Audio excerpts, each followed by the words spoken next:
I am that I am. I am that I am, but who am I? Such a question. Such a question. Who am I? Am I Cauldre, a.k.a. Jeffrey Hoppa? Acting? He would never act like this. Who am I? Good question. Am I Saint Germain? Some of you who have worked with Saint Germain in the past obviously doubt and question that. Am I Adamus? Who am I? Am I Linda? Some days, yes. Dear Jambra, I am that I am. And I am Adamus, and I am Saint Germain, and I am Jeffrey, and Linda, and each and every one of you. I am your future. You've called for me. So I come from a distant time, a time in a future potential, not in a little metal ship, but maybe in a light, just maybe. I'm your past, partly because I've known you before, partly because I know of you and I know of your past. I know of these aspects and incarnations. So I'm your past. That's the toughest one. I'm your dreams. I'm your doubts. I'm your fears. I'm you. Beautiful. May I show it? Yes. Yeah. Little broken egg. How special. Love it. I am you. I am Shambra. I am the energy. I am the consciousness of those who are waking up around the world right now, who are looking for a different answer. I'm Adamus, indeed. I'm Saint Germain. But I'm more than anything, I'm each and every one of you. Because when the student calls, the teacher from within you comes forward. I am you. I'm the words that you hear in your head, but you're not quite sure of. I am your intuition. I'm tapping into it anyway. I am the future potentials. I am that past that considers to haunt you, continues to haunt you over and over. I am that I am. I'm here for each and every one of you, every step of the way. This is an unusual group. Those who are here today, those who are listening in, reading later, an unusual group because you know what you want, but then it gets cloudy and confused and murky. You know exactly where you are going, into yourself, into your sovereignty, into your independence. But sometimes along the path it gets a little bit overwhelming and confusing. So you call forth yourself in the form of an ascended master. Don't so much like that term. You call forth yourself in terms of another human who will allow this process called messaging or channeling to take place. But as you know, it's you. It's you. So some of you today are wondering, who is this being in front of you? Is it a masquerade? Is it a game? Partly. Partly because, you see, you do have the answers. You don't trust them. You get very confused by all of these voices. Your own aspects are toying with you, confusing you. So you call forth a human who does this thing called channeling, but it's really you. Ultimately, you're not going to need this. Ultimately, I'm not going to be here like this. You will be the one sitting here. You'll be the one standing in front of groups talking. You'll be doing it in your own voice, from your own wisdom. A bit scary. But as you allow yourself into the Amyo moment, you breathe into it, you feel it. It's not. The wisdom is already there. The answers are already there. It's just when that human is going to get out of the doubts, when the human stops needing this type of performance, I'll call it, this type of reassurance, then you will be doing it. That will be a day that the angels celebrate. Celebrate because then I don't have to come around so often. And celebrate because that means humanity has taken a big step. They can actually trust another human. They can understand how a human doesn't need to be filled with flaws and fears. A human can be divine and human at the same time, walking on the face of the earth. So when the student calls, the teacher within comes forward. I'm not the teacher. I'm simply an actor. Simply an actor. Acting out your words, acting out your fears, acting out your own precociousness. That's all. Just an actor dressed like a cowboy. So, yes, I have to do the obligatory shot. Thank you. So dear Shambra, what we have going here is something special. Interactive spirituality. Does kind of fit, doesn't it? Interactive spirituality. This is different because most humans are still used to going and listening to a preacher, used to listening to maybe a channeler with the eyes closed, used to just listening. But here we have interaction because it is your show. It is your life. It is your experience. Some people can't really take this. They doubt it. Well, isn't this supposed to be spiritual? Aren't you supposed to all be oming or chanting or paying some sort of reverent tribute to some being up there? Not at all. Not at all. This is interactive. As I've said before, you are spiritual pirates. Arg. Arg. Yes. Arg. Thank you. So, dear Shambra, yes, as we learned last month, that there are people and groups out there that don't like it, that feel that humans have to have rules and they have to be reverent and they have to do their form of worshiping. They can't understand how a group of humans like Shambra can be so lawless. Yeah.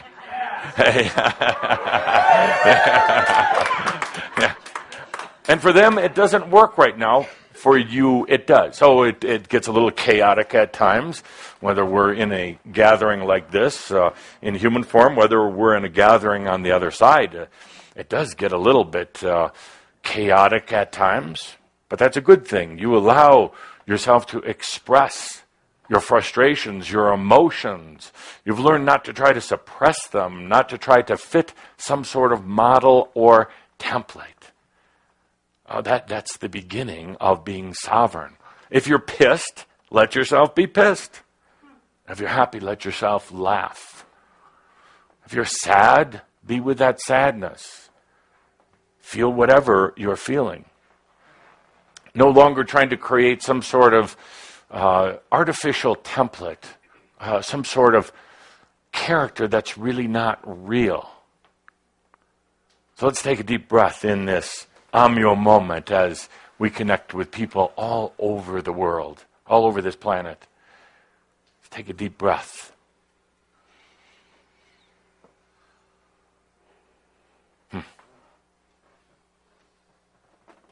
As Cauldre mentioned before, you are feeling everything right now. And the important thing is to determine what is yours, what is not. What are you feeling from Gaia? For Gaia, as we discovered in Ecuador, is indeed changing, releasing. In Egypt this month, and with these uprisings, it's not just a few thousand or maybe 10,000, 100,000 or more people that are rising. It is the old energy in Egypt, that is being released from the temple walls, from the ground, from the air. Ancestral karma, which is deep and strong there, family karma, incarnating back and back and back again into the same family, is all being released. Millions and millions who have been buried in the grounds are coming up now, being released. It's an interesting phenomena. There are spirit energies in the ground, old incarnations that don't currently have a physical incarnation on Earth. These can be released a little bit easier, but they've been stuck in the temples, in the walls, in the ground for thousands and thousands and thousands of years. And they're coming up now. What you're just seeing on the news is the tip of the iceberg. You're not seeing the millions of entities who are leaving now, who are departing. They're recollecting themselves back in the other realms. You realize that their soul has been so fragmented, a piece here and a piece there, in the ground, hanging around the near-earth dimensions, and now they're recollecting themselves. The more difficult cases are the beings who have lived, let's say, in Egypt in past lives. Some of their energy or consciousness was buried in the ground. Now they have another physical incarnation happening simultaneously. That physical incarnation is connecting with the ancient spirit energy of themselves. So it's more difficult for that spirit energy to leave. And a kind of a fight ensues between the current human incarnation and the old aspects. The old aspects want to leave, but the current incarnation is saying, I'm not ready yet. I'm tied into this land. I'm tied into my family and my job. No matter how miserable it is, I'm tied into it. It's old tradition, and thank God, thank yourselves, that is. That was a joke. That you are breaking out of tradition, out of old patterns. Hard to do in a lot of cases because, well, old patterns and traditions are comfortable. They're also woven with a lot of guilt from family members, ones who you are traveling through time with. So you're tied into them, but you're learning to release a lot of that old tradition. Watch this year. You've already seen it. Watch how this spreads across the world. Was in Tunisia and Egypt and Jordan. And it's the old forces of ruling and power and structure and tradition. They say this is always the way we've done it. Why change it now? But they almost can't help it. They almost, just for effect, they almost can't help it. Because somebody has been traveling around the world, meeting in groups, talking about sovereignty, talking about freeing themselves, and when the energies in the ground, in the tombs, in the temples, feels this and says it's time to be released, they do. They do. So there's this huge undercurrent of energies that are being released, that are leaving, that are going back to to themselves, back to their true nature, you're going to see it sweeping across the earth.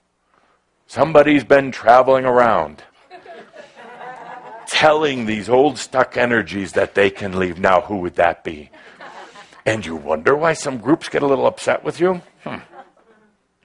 No mystery to me. So today, let's do a old tradition. Jeez.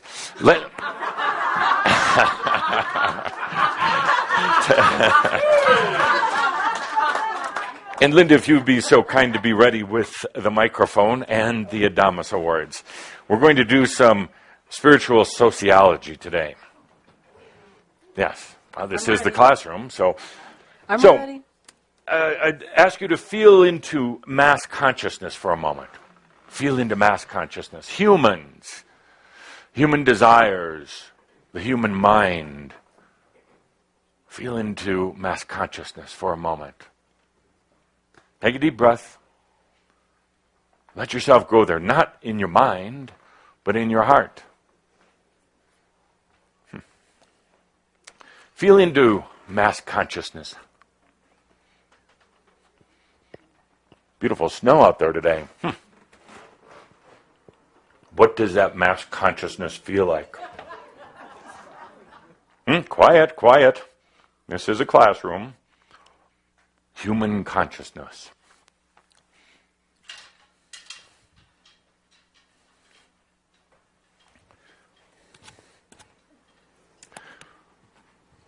So what is it? What is it about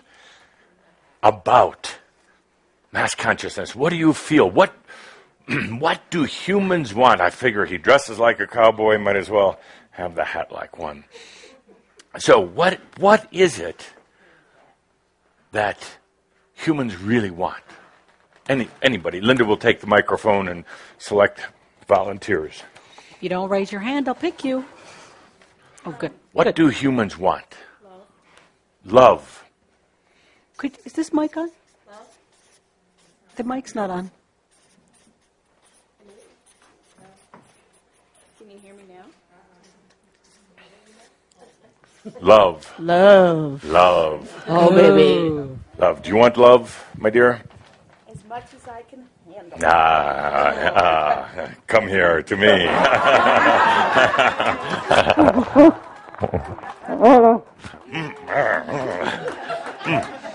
Yes, humans want love. Love is a strange thing. I'm actually not fond of the word because it's actually come to mean feeding. It's come to mean obligation and control, a lot of control. How many of you had parents that said, I love you, but I'm doing this because I love you? How many of you have had partners or mates that say, I love you, therefore you need to do something for me? Well, so good, love. Next. Is that an award? I'll let you know. Oh, well, thank you. Control. We want to control the debt. We want to control the situation. Control. Excellent. Control. That's odd. Humans hate control and they love control. Love-hate relationship. And we'll talk about that in a moment. But yes, a lot of control. Yes. Freedom. Freedom. Good. Good. What else? What do humans really desire? What are they working towards? Peace. Yes. Peace. Elizabeth. Security. Security. Security. They just want to feel secure.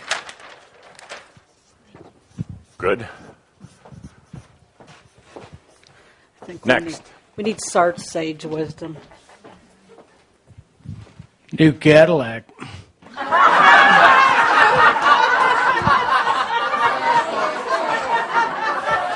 From the mouths of babes. Cadillac, good, good. It's a metaphor. It's amusing, but it's a metaphor. Wanting something a little better in life, wanting to be bigger, more powerful humans. Absolutely. Well, Linda will bring the microphone, yes. I feel people want to know. They want to have knowingness. To know Knowingness, really. future, what is going to happen. They want fortune telling. Yeah. Wouldn't they just love to know what's going to happen? I'm going to keep it at fortune telling. It sounds cruder than prophecy. Prophecy sounds a little bit more sophisticated. No, humans really want. They want to know why did they read the horoscopes? Why do they go to readers, to psychics who are more wrong than they are right? You all are more intuitive and actually more logical in a spiritual, intuitive way than any reader out there. You don't have to be very bright to figure out what's going to happen. I could do a reading for you and say that you're going to have lost love, you're going to have frustrations, that there will be problems in your life, and then things will happen. It's so easy to do because these are the patterns of human nature. Yes. Yeah. And then you'll get rich and famous, and yes. So, next. A lot of humans want to be rescued. Salvation. Salvation. Excellent.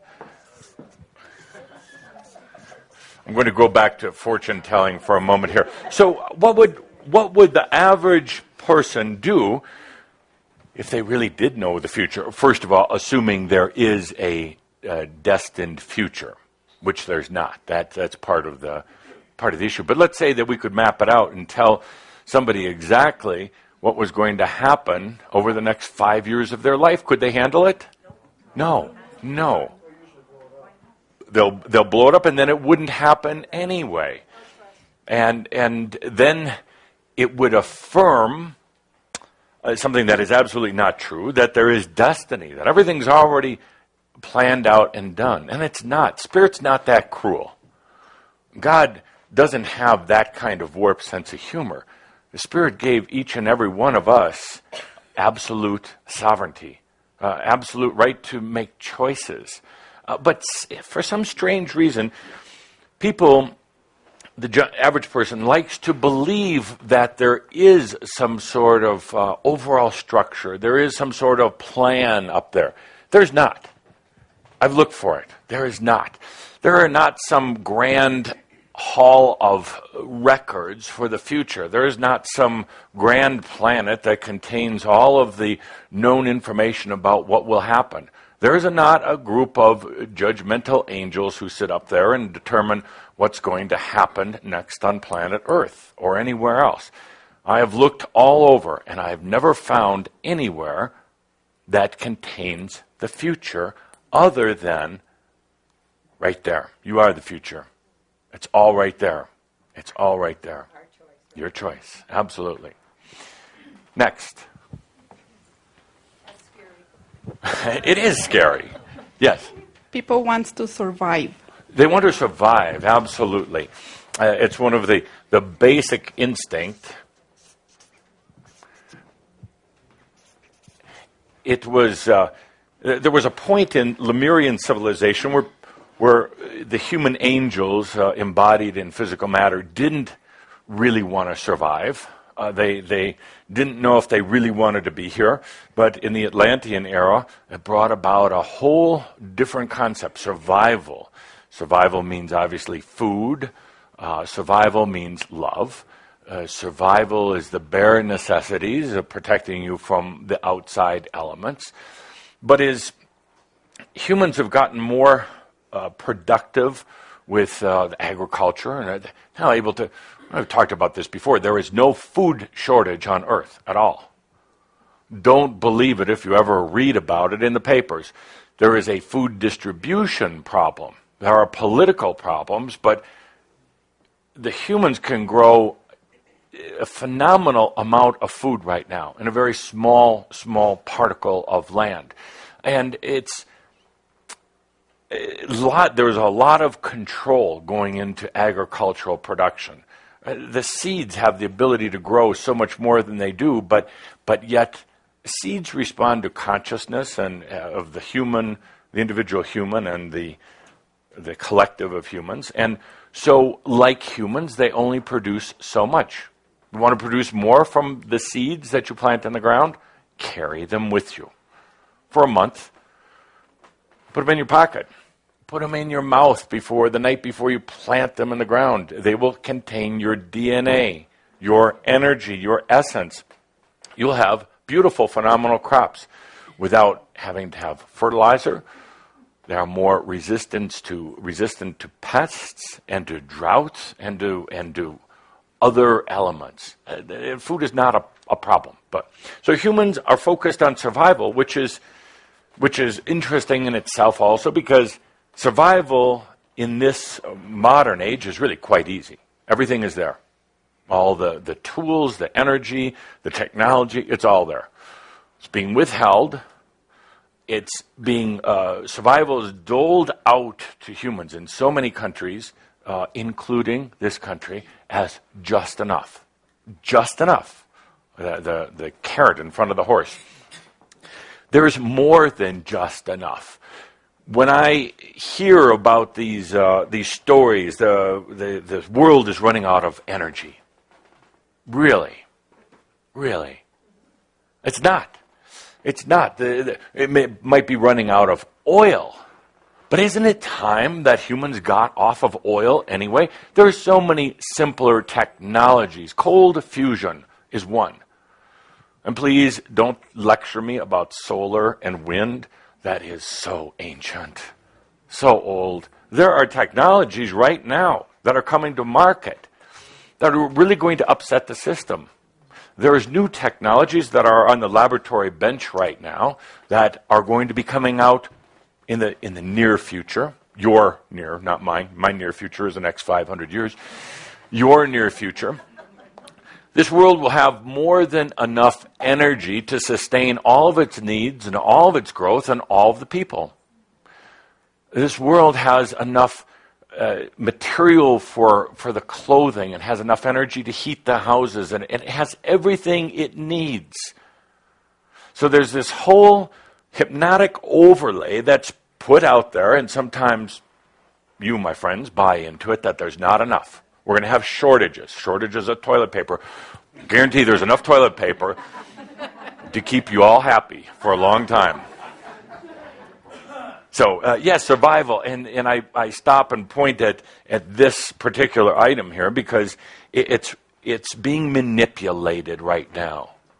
Being manipulated by people who want to make money, who want to have control, who want to scare humans. One of the easiest ways to do it is saying, we're going to have a shortage, and there are none. Please believe that. Believe it in your own life. You don't have to run out of anything. Nothing. I'll talk more about it at our workshop in Sedona. But how to command the energies, how to alchemize energy. Energy it goes from one form to the other. And it can be alchemized or transmuted or changed by every human. But you have to believe and trust in yourself. You have to realize that you are Merlin. Merlin simply took energy and changed it from one state to the other. So let's for Shambra, never worry about survival. Worst case is what? Worst case, you die. Yeah, worst case, you die. We come and have a big party over here. And then you have the choice, do you want to go back for more? I've said it before, but I want to restate it for some of the new people or some of the people who are going to be reading this in the future. Dying is much, much easier than being birthed. You've died thousands of times. And your consciousness generally leaves actually before you die, several days. Now, your physical being and your mind are still working. Most people wouldn't suspect a thing, but you leave before you leave. So, and if you think, no, it's some car accident or sudden heart attack, no, you're already gone. You're really just acting at that point. Your body is still carrying on. The vitals are still there, and you're kind of acting in autopilot, but you're already gone. Because you're smart enough, you've done this, you've crossed over enough times to know, leave before you go. That's another T-shirt. Yes, yes. Nobody will know what you're talking about, so it's... Yeah, WTF, huh? Win the future. That was funny. So, dear Shambra, we've listed something. Any one or two other comments? What human consciousness? What do they really want? Humans in general. Yes. I'm inspired by your words, by the way. Well, they always want to socialize. Socialize, yes. That's good. They want community. Community. May I write community? Good. I was going to anyway. So, community. Yes, and this is a very interesting phenomena as well. And it's actually, in a way, it's the antithesis of your spirit. And the community came in big about the time of Atlantis. Not to blame everything on Atlantis, but makes for good movies and books. So everything in Atlantis became very communal. You all lived together, and you shared everything. Meals, work, children, families. It was like one great big dysfunctional family. Humans were afraid to be alone because they didn't understand what was out there or in here. So instead, the distraction was becoming communal. Communal was good to a point because it got humans to cooperate. A lot of good that's done. That was funny, yeah. Yeah. So it didn't work. So communal was good to a point, but it took away the individuality. Communal was a good way of assisting each other, but it also helped to develop this thing that we call mass consciousness or extreme hypnosis. Because in a commune, it's much easier to psychically and energetically and mechanically program the mind. So you've spent the next 100,000, 150,000 years trying to get out of that. And I'm amazed some days when you talk about living in a commune together. Do you know how long that would last? One afternoon. But, because you, Shambra, are aspiring for your own sovereignty and your individuality. Now, I talked recently about the new type of community that you have here. There's no rules. You're not living together. You're learning to be independent, sovereign beings by yourself, but you're sharing your stories with each other. You're sharing your experiences. And whether you come together once a month or once every 6 months, that community serves a purpose. But communes, that type of thing, no. Social interaction is good up to a point. What tends to happen in social interactions is, well, there's a social part of it, but what I observe is there is a tremendous feeding energy. It comes from the need of humans to be accepted. Humans don't accept themselves, so therefore they look for it in other people, in society. They look for acceptance from their parents, first of all, from their teachers, from their peer groups, their friends. They look for acceptance on the outside because it's not coming from the inside. You want to know how to make a person really happy? Accept them. Say the words of acceptance. It means more than acknowledgement and acceptance means more than a paycheck. Means more than a paycheck. People talk about wanting to be paid more. Acknowledge them and accept them. It means much, much more. Much more. So yes, there is a need for community, for acceptance, for camaraderie. Humans are still generally terrified at being alone. An interesting phenomena also, when we do our Dreamwalker Ascension class, one of the biggest things that the attendees encounter is the dilemma of being sovereign. The dilemma of being in what we call your third circle, it's a metaphor, of being totally self-sufficient. And when we get to this point in the class, the attendees have to make a big choice, and most of them don't. Most of them let it linger.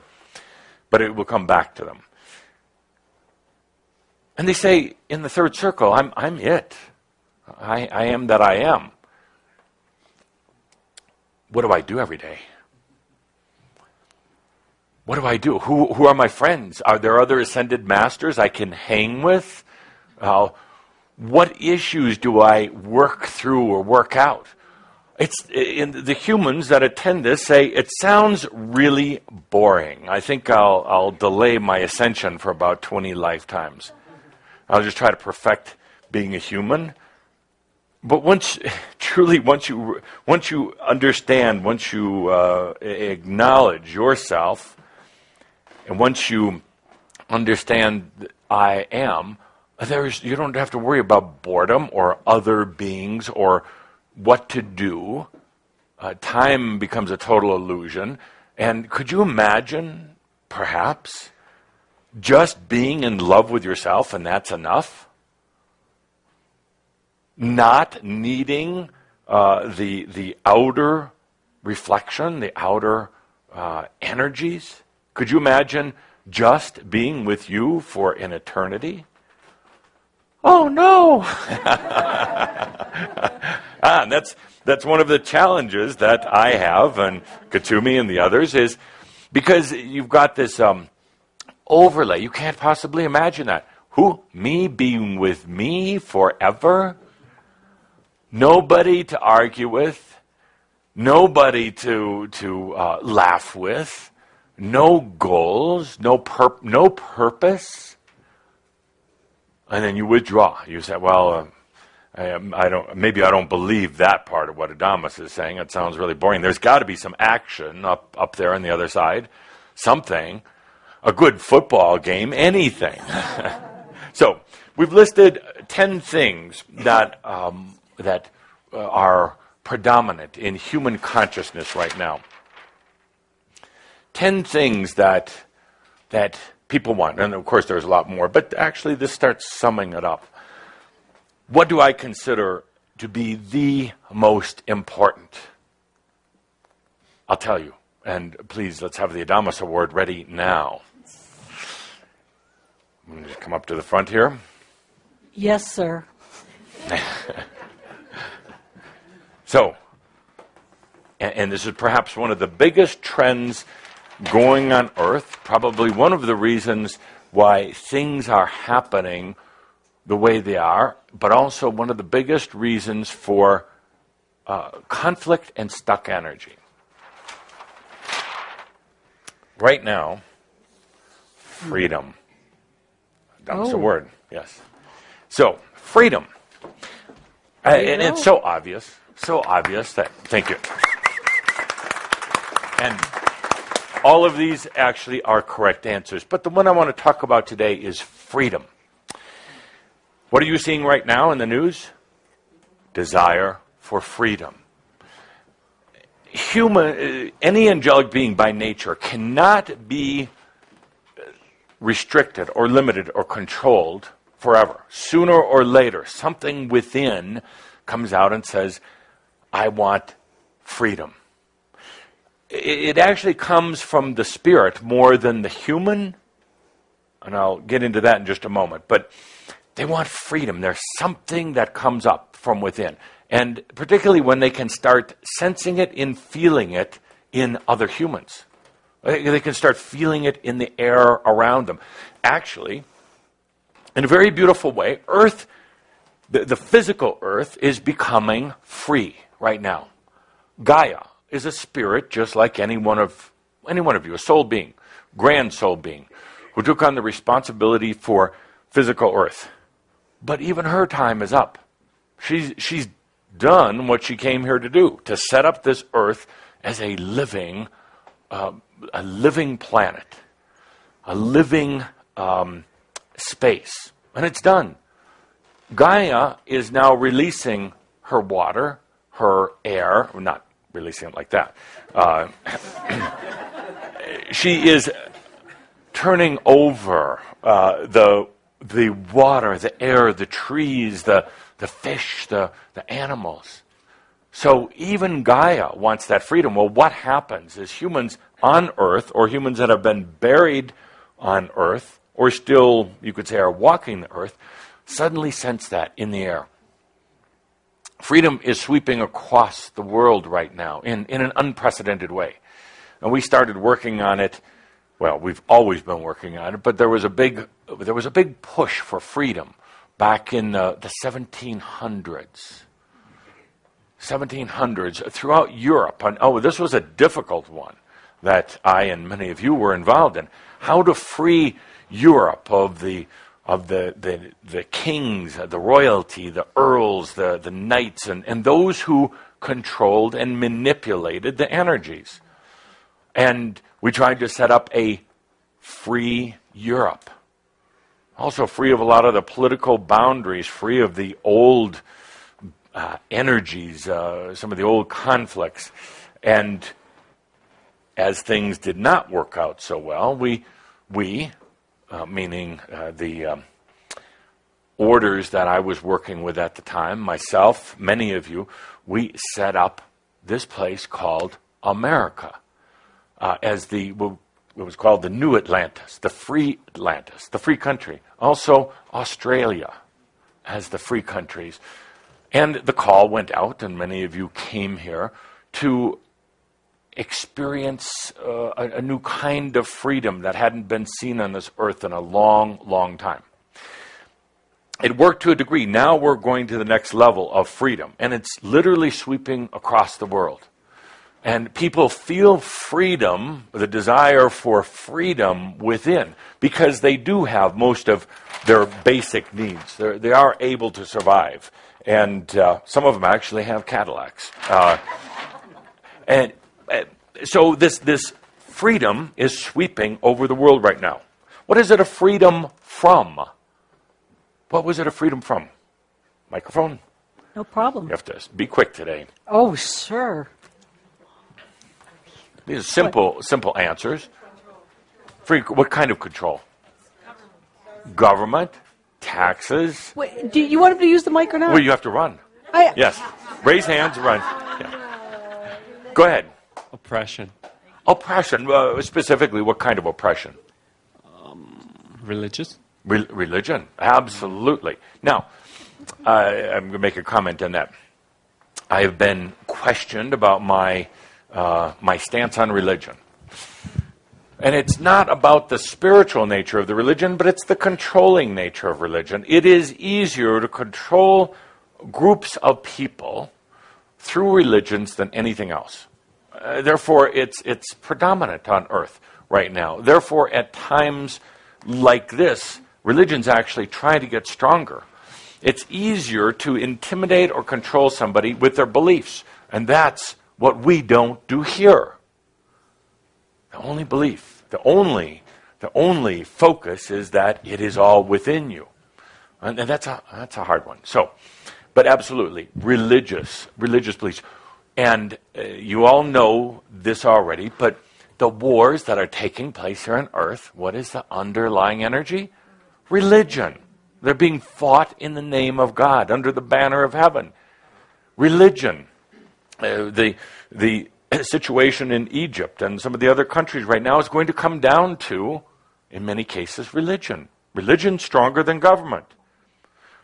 So, because it deals with beliefs, and people become fanatical, and people actually would prefer to have organized spiritual beliefs, organized religious structures. They have more of a need for that than a government structure.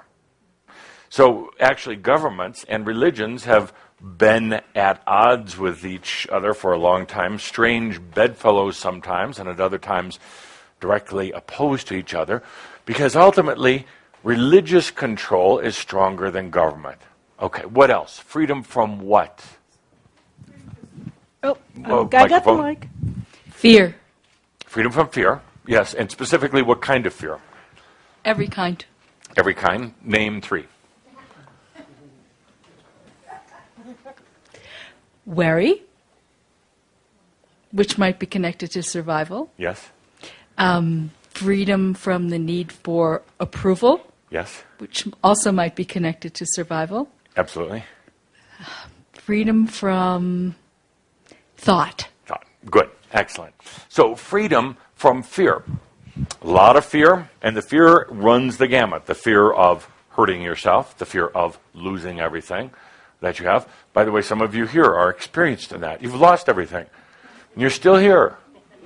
You didn't really lose everything, you just lost some old perceptions. So, yes, freedom of fear, the fear of your own thoughts is huge and strong. One of the biggest fears is a repeat of painful, difficult, or challenging things you've had in another lifetime. Some of you have a fear of fire. You've been burned at the stake, so obviously you're going to fear that again.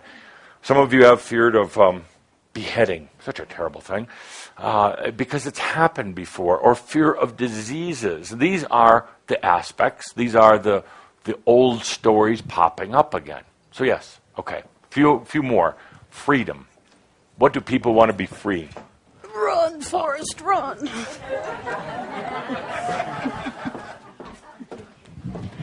Freedom to speak your truth. Speak your truth, yes, absolutely. That's I'll get into that in a moment. That's an interesting one.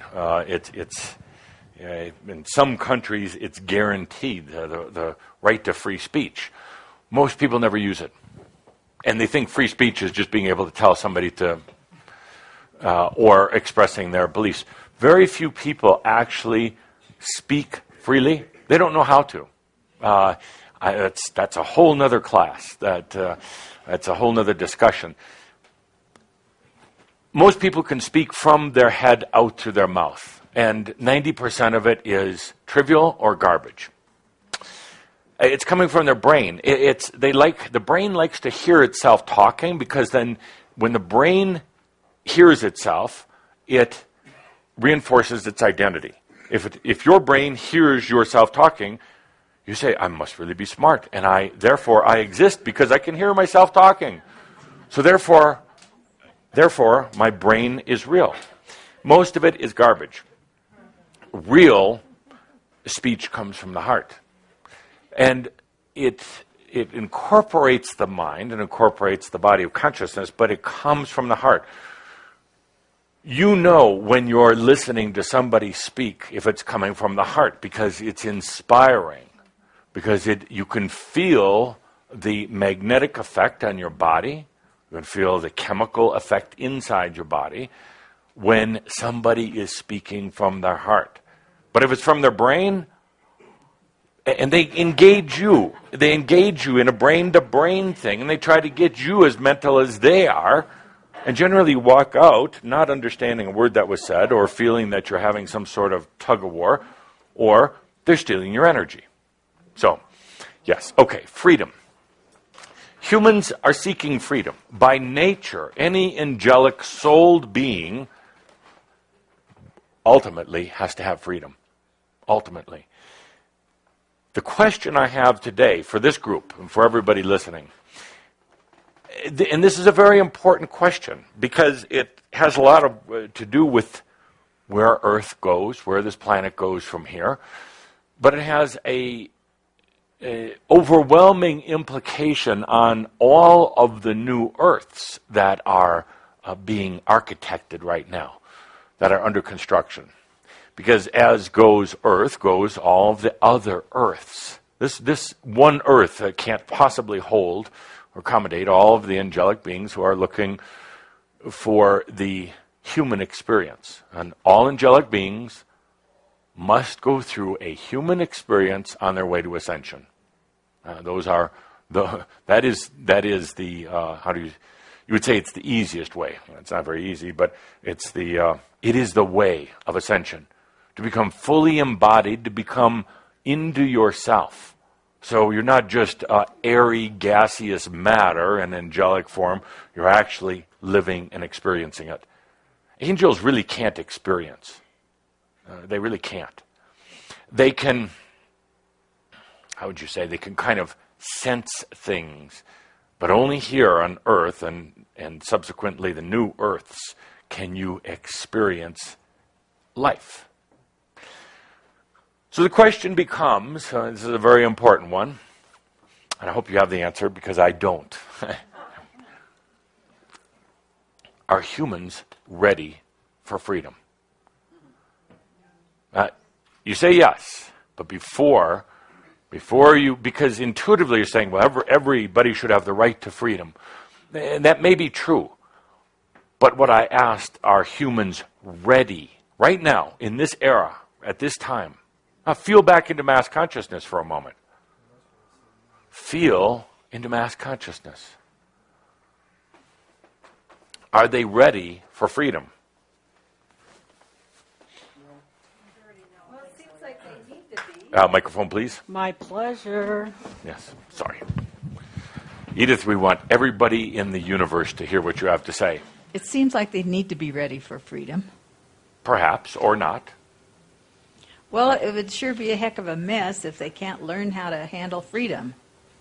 Good question, good observation, but we're at a Tobias would call it a point of separation on Earth right now. That's why you're feeling the tension. That's why everything seems to be uncertain.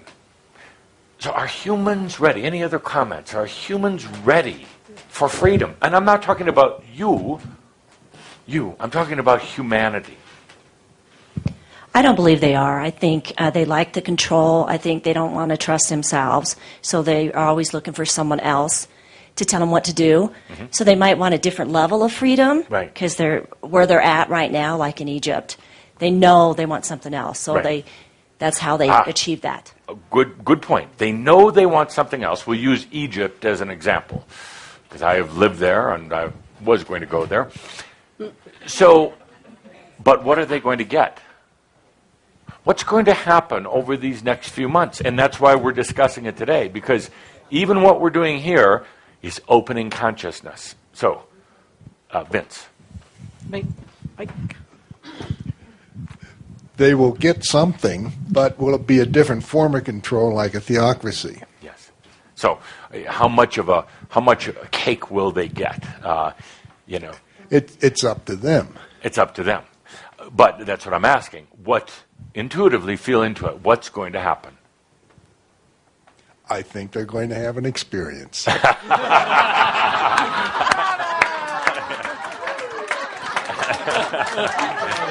So next month, you come up here. They will. Any others? What's going to happen intuitively? What's going to happen in Egypt, and therefore a lot of other countries? We're talking about freedom. So, yes. I had an answer, and then you changed up the question. Mm-hmm. But I was going to say that you have to take responsibility then, and a lot of people don't want to do that. Brilliant. Deserving. I know I'm brilliant, but thanks. Deserving of a Damas Award, absolutely. So the question is, freedom now takes on a new meaning. It's about responsibility. So how many humans are willing to be responsible for their own lives? Not many. Not many. How many rely on their government to do their work for them? In other words, to make sure that they have just barely enough food, just barely good enough roads to travel on. But a big military, that's important. That was a joke. There's somebody reading this actually believing that. So how many are ready to take on the responsibility for their health? For their health. And the question is, are you ready? Are you ready? Mostly yes, but there's still doubt. There's still doubt. But whether you go to a doctor or do it with standard technology is the same. You're taking responsibility. It is your body. And it is your body. But yet so many humans don't believe that. So many humans then demand from somebody else that it be taken care of. Responsibility means that, well, you stop blaming your parents. You educate yourself. One of the problems with education right now is the responsibility is turned over to something else. And humans don't know how to educate themselves anymore. The parents blame the schools, but the parents should look at themselves and their sons and daughters. Humans are not taking responsibility for their abundance. They get mad at the government and say, we should have more bread.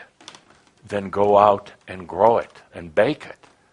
Or get yourself weaned off of the need to have to eat food, or as much food. So it's an excellent question, or excellent answer, responsibility.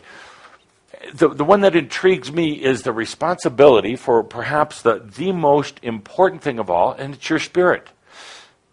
Oftentimes it's turned over to a priest or a rabbi or a church or a temple. It's turned over to a mosque or anything else. Humans have forgotten how to take responsibility and feel their own spirit. And somebody says, well, it's written in this book, so there you have to follow it. You know, it's easy, it's easier, it's lazy, and it's not free. So I'm amazed that humans are calling out for freedom. Do they really know what they're calling out for? No. Do they want just a little bit more bread? Do they want just a little bit more pay at their job and a little bit more freedom to do human things? Absolutely. So I bring the question up again because this is monumental. And this is what's happening all across the world. It's happening in China, it's happening in India, in the Mideast, and right here, right in what you would call your more developed countries. But hardly you could call it a developed country anywhere if people are still, if they still have to go to a job.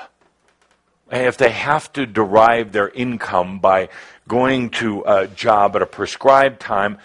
Now, many of you here have become jobless.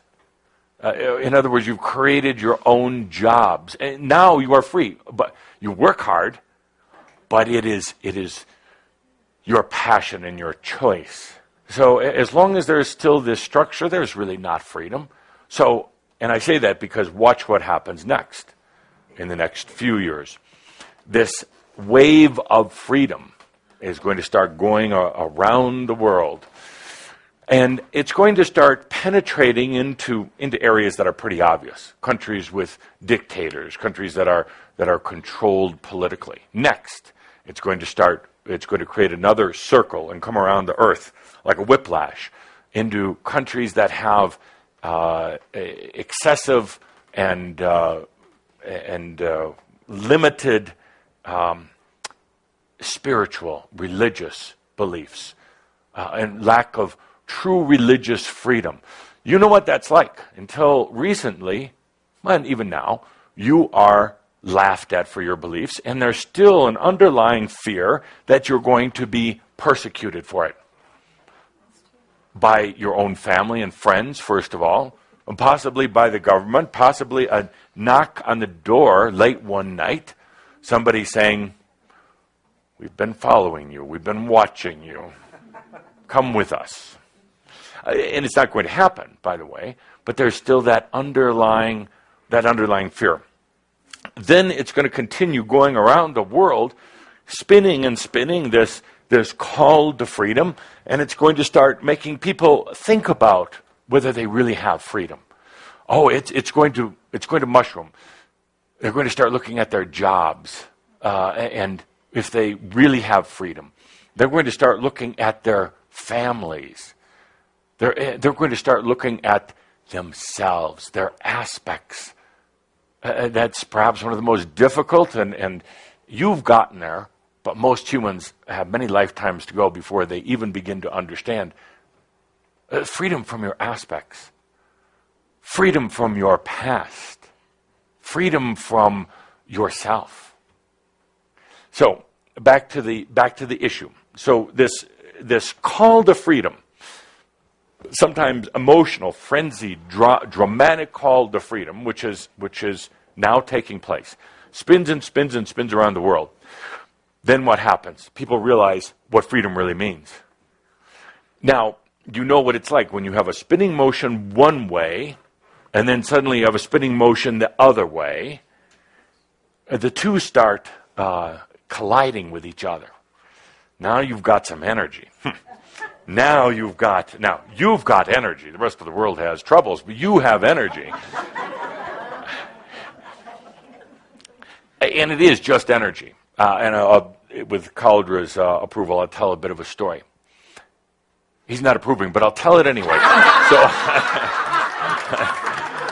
So in the midst of all this concern about Egypt and taking a large group there, and of course the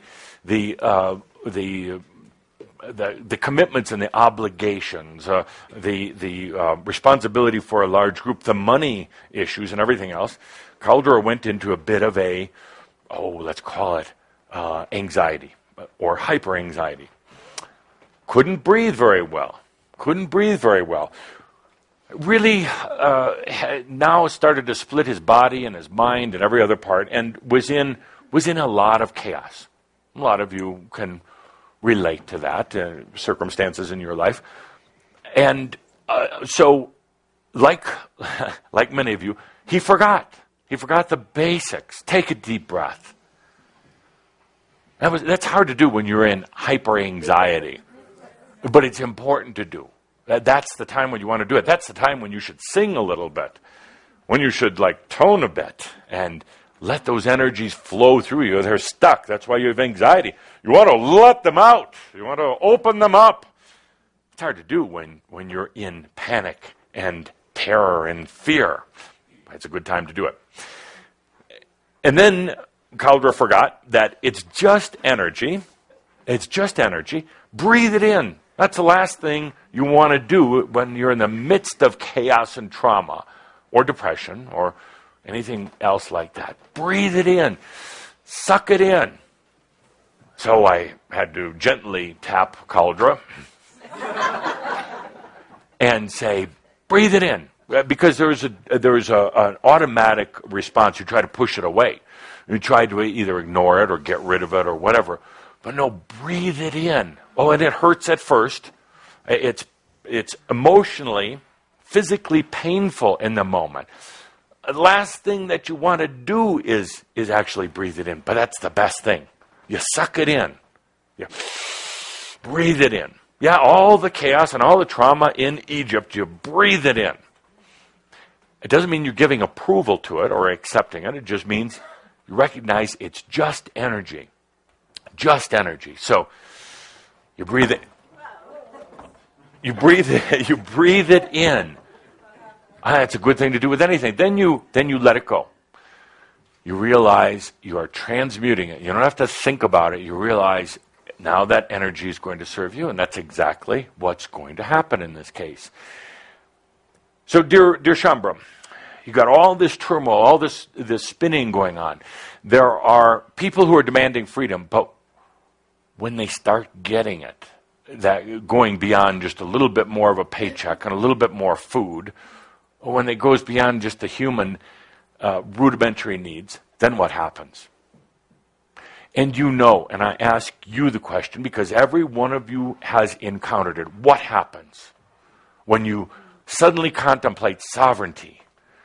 When you suddenly understand that you are God also, you understand that your choices become reality. What happens? Choke. You choke. You choke. It's like, I didn't want that much freedom. I just wanted life to be a little easier. No. And please remember this. Freedom is an all or nothing proposition. Absolutely. Because there is no partial freedom. That is still imprisonment and limitation. It is only when you are totally free that you are free. And that, my dear friends, is what you're going to encounter on earth. The beings who want some freedom and who will become violent over it or do anything, burn themselves, whatever it takes. While the majority of humans want some freedom. They want the freedom to go to the ballot box and select the person that they want. They want the freedom to choose their job. They want the freedom for some rudimentary things. But true freedom, freedom of the soul, freedom that transcends everything. Death, life, everything. Most humans are not ready for that, unfortunately.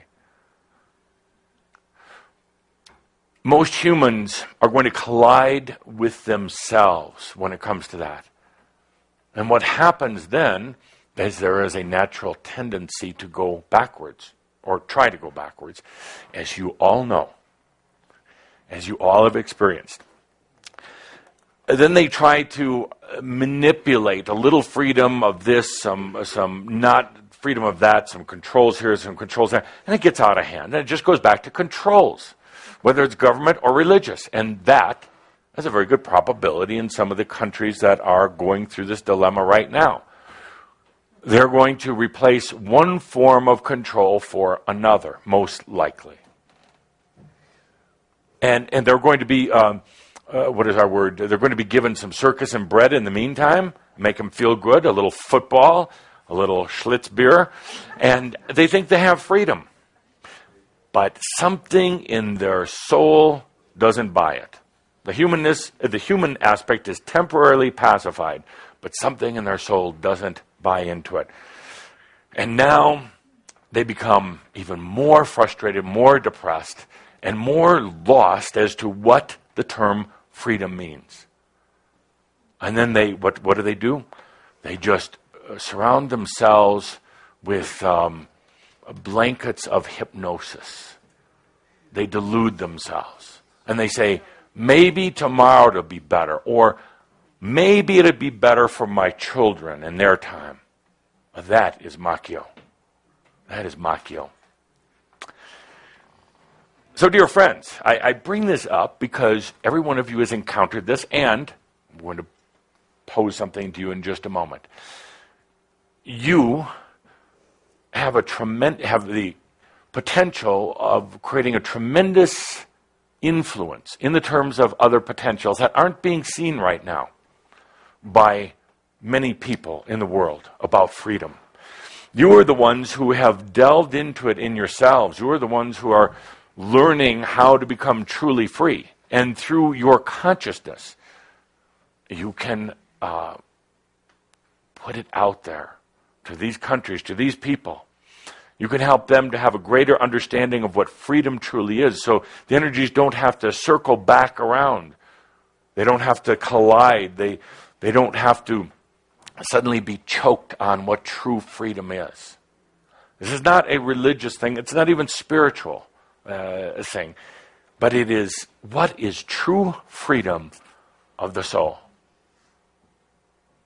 And as you contemplate it, as we contemplate it here in a group, we put out a new potential. We're not trying to force any people, any country to believe in one thing or the other. But right now, we can take a moment and literally expand the potential of true freedom. So for those who choose it, for those who are willing to go there, it can become their reality. I want you to feel into your own freedom, what you've learned. Your own path of release. Oh, and you've been releasing, and releasing, and releasing. All layers that help you get to freedom. Go back into mass consciousness where you were before. Breathe in your wisdom about freedom.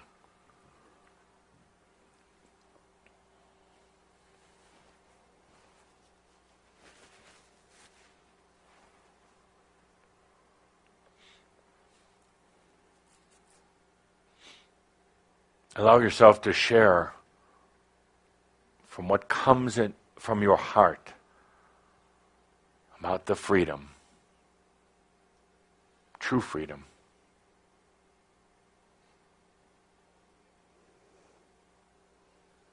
Sovereignness,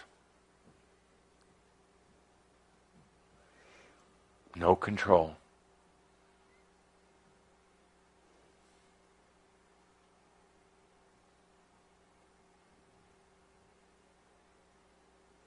Breathe into it. Breathe upon it.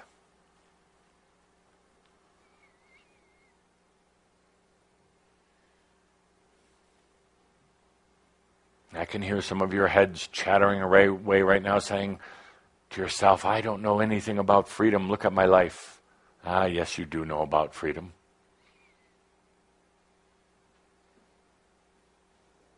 Freedom comes from a very deep place within.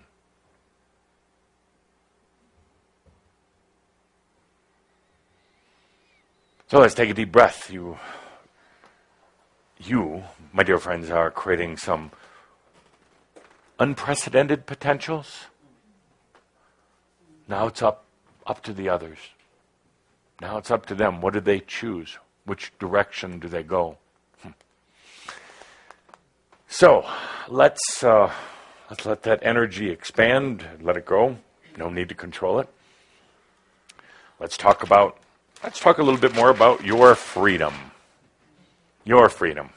So, as I said, your freedom is an all or nothing thing, but you do take a journey towards it or into it. Let's take a look at some of the things in your life where maybe it's not so free, or things that are holding you back from being free. Linda, microphone, please. My pleasure. What's holding you back from being free? Body issues. Body Health. issues? Yeah, body. Absolutely, and that's one that is very difficult and challenging, but not. As long as you continue to believe that your body and your mind and your spirit are separate, you probably will have body issues. You are a body of consciousness. You are integrated. Your body of consciousness is my word for soul. It's all you. But when the body is separated and the spirit is separated and the mind, there's going to be issues because these parts of you want freedom. Your body wants freedom so desperately, not just yours, but the body wants freedom. It has been controlled. It's been manipulated. It's been not acknowledged. It's been disacknowledged. It has been abused. It has been traumatized in every possible way. It wants freedom of expression.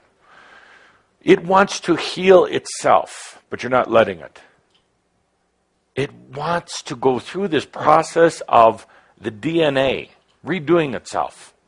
And it's redoing itself magnetically, and chemically. It's redoing not just into more strands, but it's redoing the way it integrates body, mind, and spirit into a body of consciousness, and the way it connects to Earth, and some other things. But you're not letting your body do what it knows how to do. You're going on these diets. You're not listening. Your body really wants to heal itself. When are you going to give it the freedom to do that?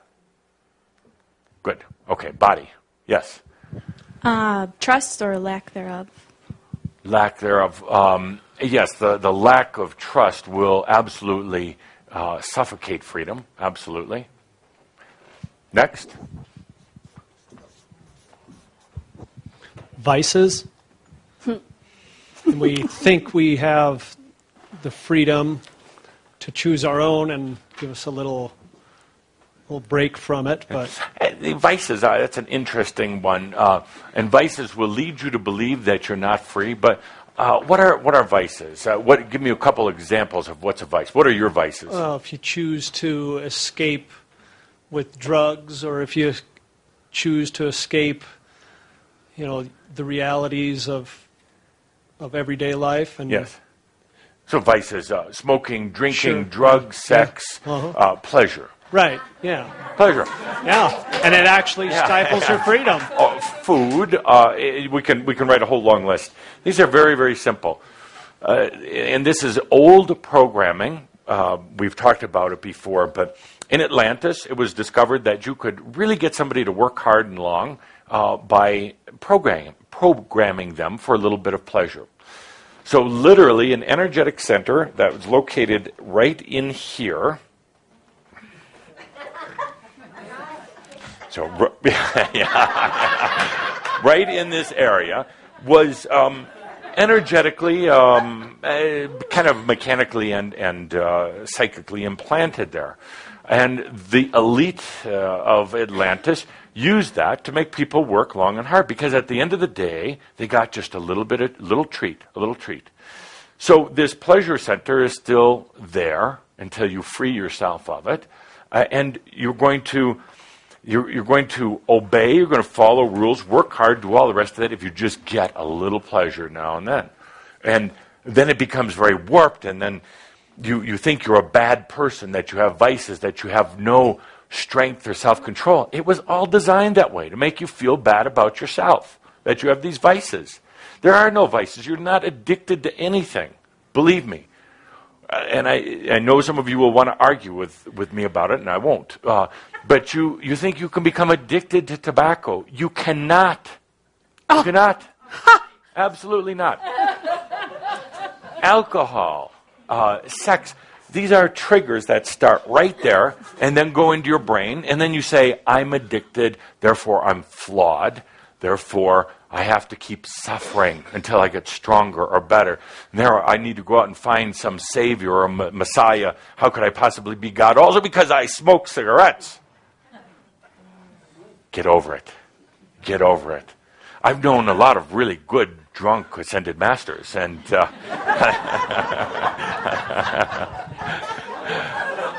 but you burden yourself with this guilt. There's something wrong. I'm a pervert. Not me, but you. I'm a pervert.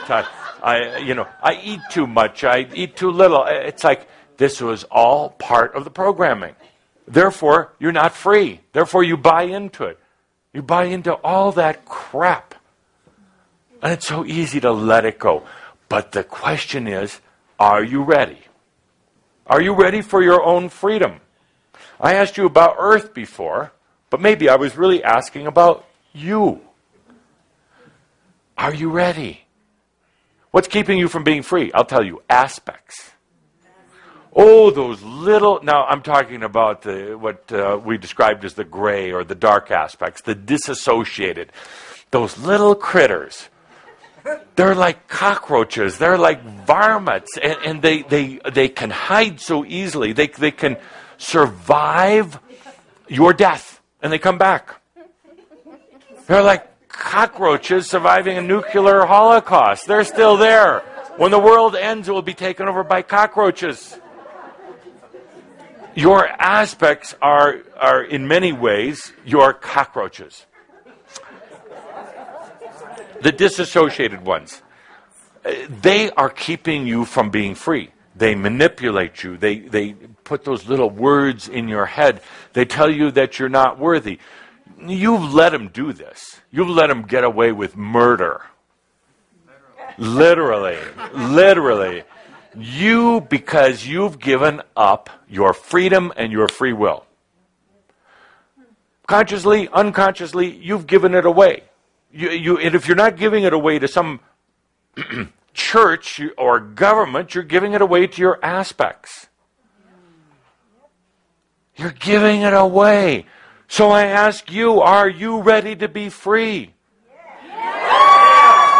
You know?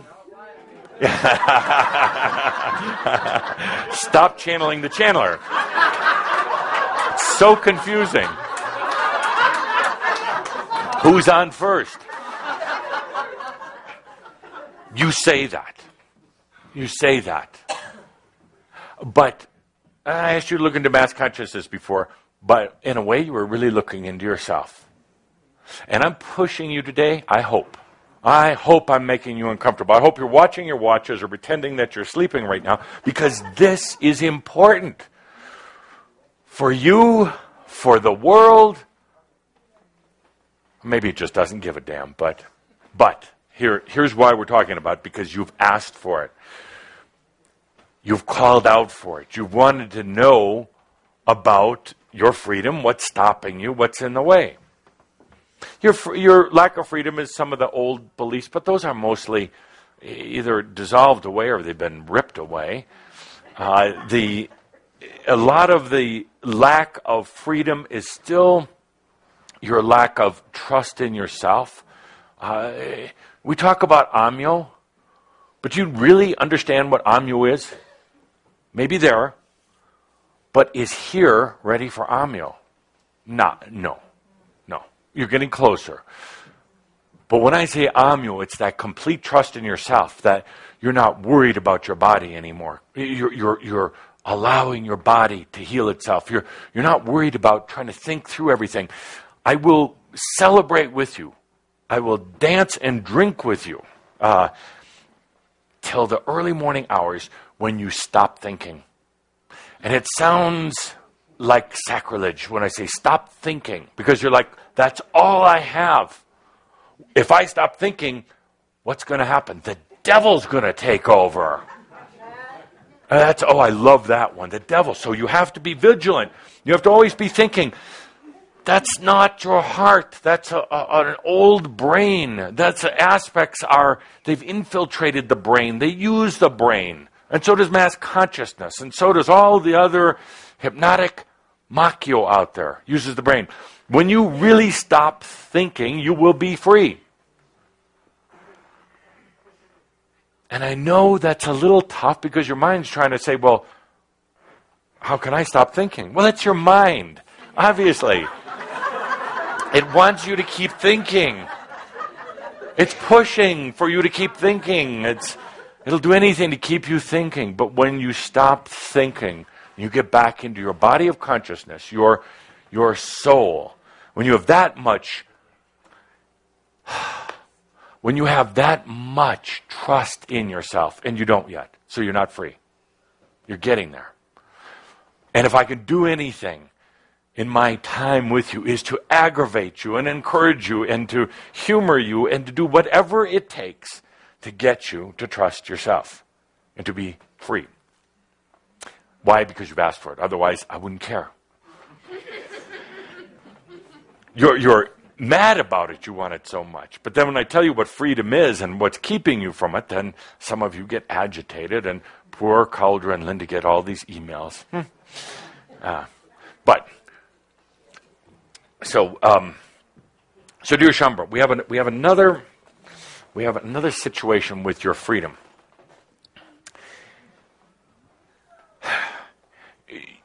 You're at odds with your soul. You're at odds with your soul. Your soul wants freedom, but you don't.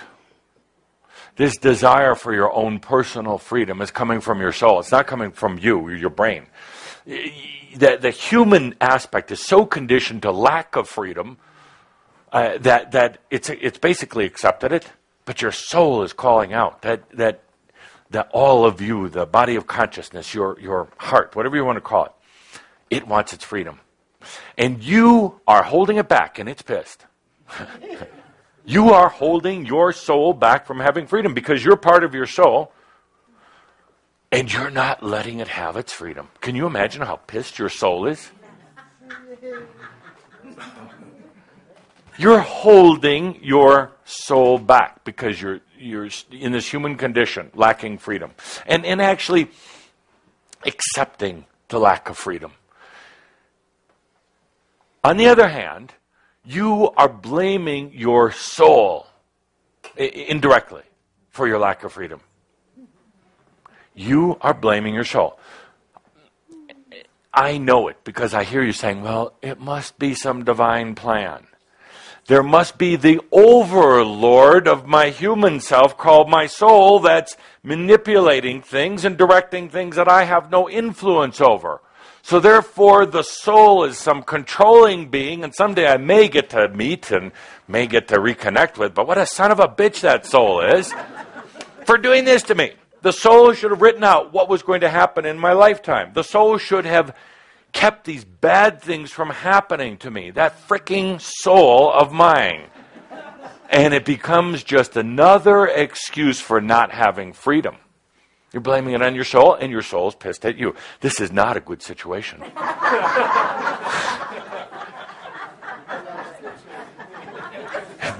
This is a conflict, my dear friends. And I'm glad you can laugh about it. You have to be able to laugh about it. But it's very true. It's very, very true. You have an ongoing battle with your soul. You blame it, it blames you. So what are we going to do? What's the answer?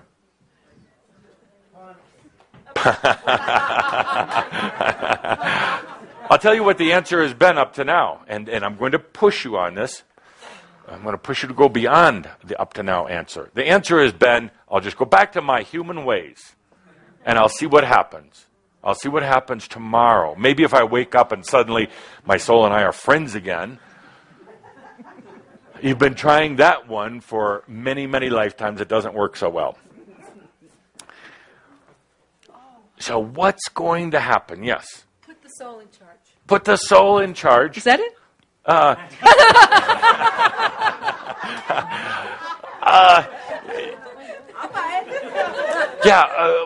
why don't we put Jesus in charge?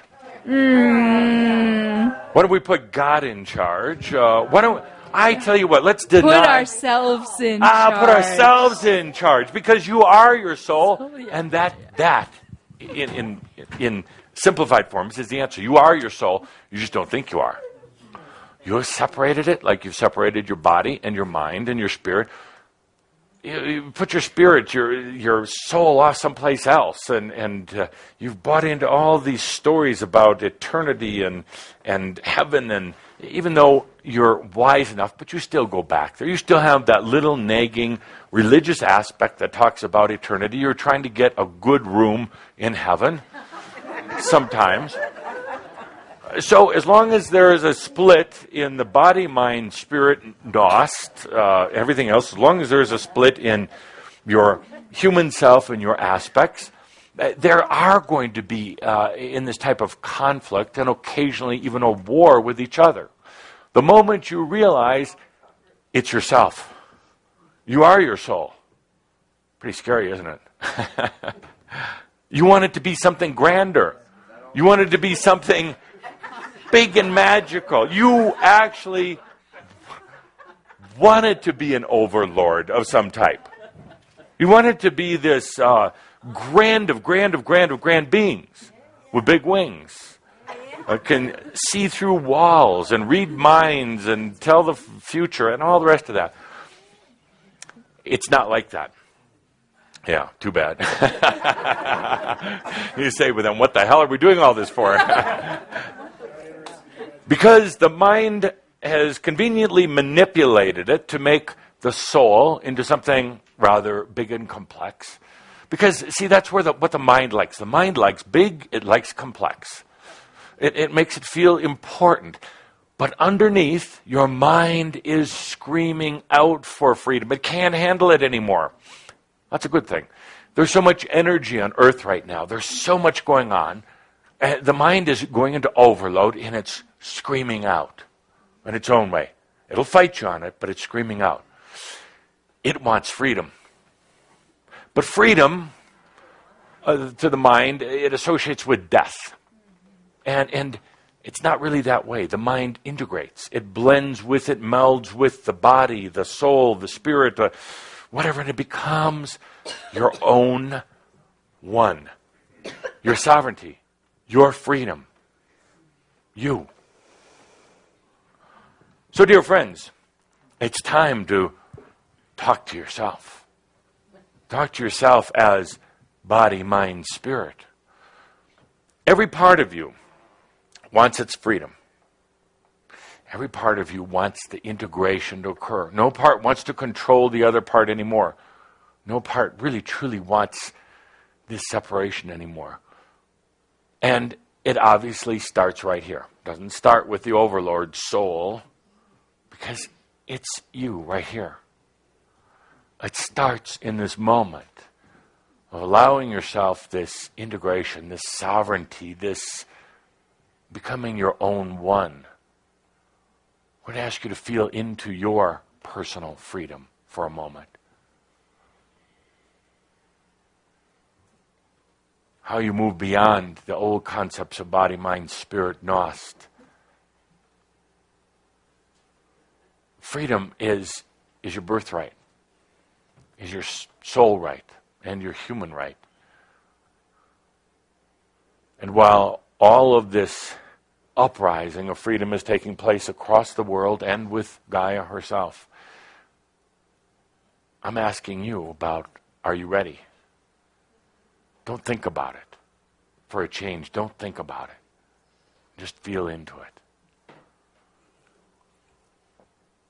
Beyond the Makyo,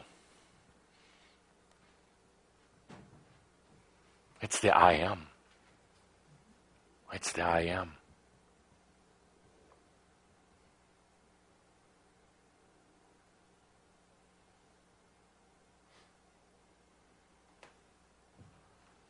Let's take a deep breath.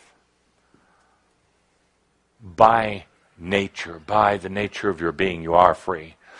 It's just gotten a little twisted, a little trapped. My greatest joy is working with humans who are trying to set themselves free. Because as you may have heard the story, I was trapped in my own crystal prison for 100,000 years. Really. And if you haven't heard the story, I'd be happy to tell it again. But dear friends, it is my joy. And I can sense when people, individuals, want to be free. I can sense when they've had it with the old way, but also their fear and doubt of true freedom. And what generally happens is they take a middle or a neutral stance. They allow themselves to continue to feel the desire for freedom, but they won't actually let it happen. They actually wake up every day thinking they'll perhaps make a discovery of freedom in their life, but they follow a path that gives them incidental or really meaningless freedoms. What we're talking about here is true freedom, true sovereignty. That means you'll give up some things. It means things will change, obviously. It means that your humanness, as much as it wants its freedom, is going to cry out and want to know why certain things are happening. But as you breathe in, you realize that it's all being created by you. It's all part of a process of truly being free. If you want freedom. If you truly want freedom. I still have to question whether Earth, whether humans in general, majority of them want freedom. I don't know. I think they want more pleasure. I think it's that they want a little bit more comfort. And I think they want a little bit more acceptance. But freedom? I don't know. You, dear Shambhala, are desperate for freedom. Desperate for it. Been searching for it for lifetimes. But you keep hitting some of the same old blocks, aspects, wondering if you're really ready for responsibility and wondering if you can really trust yourself. All the historic evidence points out to the fact that you can't trust yourself. All of the old programming, the old background and experience says every time I do this, I get screwed. And so what happens? You go out, you try what you think is something new or different, and you fall right back into the same patterns. And then parts of you say, see, I told you so. Your aspects know those words very well. See, I told you so. You messed up again. But dear Shambhala, sitting here right now as a whole being, as a souled being, as God, you can make that choice for freedom if you want. Or you can wait. We can have this talk next lifetime. If you want to start experiencing some freedom, there's practical things you can do between now and our next gathering. Work with one of the easiest ones to free yourself of. So easy. Child's play. Time. You're locked into times. You use time on Earth, but you believe a minute is a minute. You believe it unravels over a specified energy wave. It doesn't. Time is an illusion, but a great tool. Time is a wonderful thing if you're here on Earth. Time is a wonderful thing if you're trying to coordinate with other humans. Time is a great thing even for your biology up to a point. But it's also a prison. It's also keeping you from freedom. You become time-centric. Everything runs on time. The mind loves time because it's organized. It's very systematic. It's in patterns. You can start with your true freedom by going beyond time. And by the way, you can have, this is a case where you actually can have the tool of time, but you can transcend it. It's going to be there for a long time. Humans still use it, but let's say that you have a large project, a big assignment, and you look at the time and you say, there's no way I can get it done. Yes, you can. You transcend time. You forget about time. You forget about this systematic unrolling or unraveling of energy. You get off of that time clock and you go into, well, it's not time, but it's an infinite state, an open state. And you'd be amazed at what you can start creating. If you're late for an appointment, go beyond time. You're not, please don't misunderstand this. You're not manipulating time. Well, that's manipulation. You are transcending time. You are getting yourself free of time. It will have a profound impact on your body, your mind, your spirit, your body of consciousness. To suddenly realize you are free. That'll set up a new pattern or a new, not pattern color, but that will set up a new energetic dynamic within you that says, I can be free. Time is actually one of the easiest of the things that you can do to get your own freedom back. So what do? Well, if you're in a time event, you take a deep breath and you make the choice from here to become timeless. And you don't look at the clock. You're not trying, let's say, you're not trying to expand time or contract it. That is manipulation. You are going outside of time. I suggest you work with that, you play with it, you experiment with it in this next month. It will give you a taste of freedom. So, dear Shumper, let's take a deep breath. Done a lot of work today. That body of consciousness of yours is going to feel the effects tonight and tomorrow. We've done a lot of work. We've gone around the world several times. We've opened up potentials. We talked about freedom, and we brought it right back home to you, your own freedom, your own self. So, dear Shambra, it's been another engaging session, another active month, many more to come. While all this is going on all around the world, whether it's in Egypt or whether it's in your own heart, just take a deep breath. Stop worrying about it. As somebody said, relax into your ascension. Enjoy life. That is the greatest gift you can give anyone else, is to enjoy your life. Take a deep breath and remember that all is well in all of creation. I am that I am. Adamus, in joyful service to you. And so it is.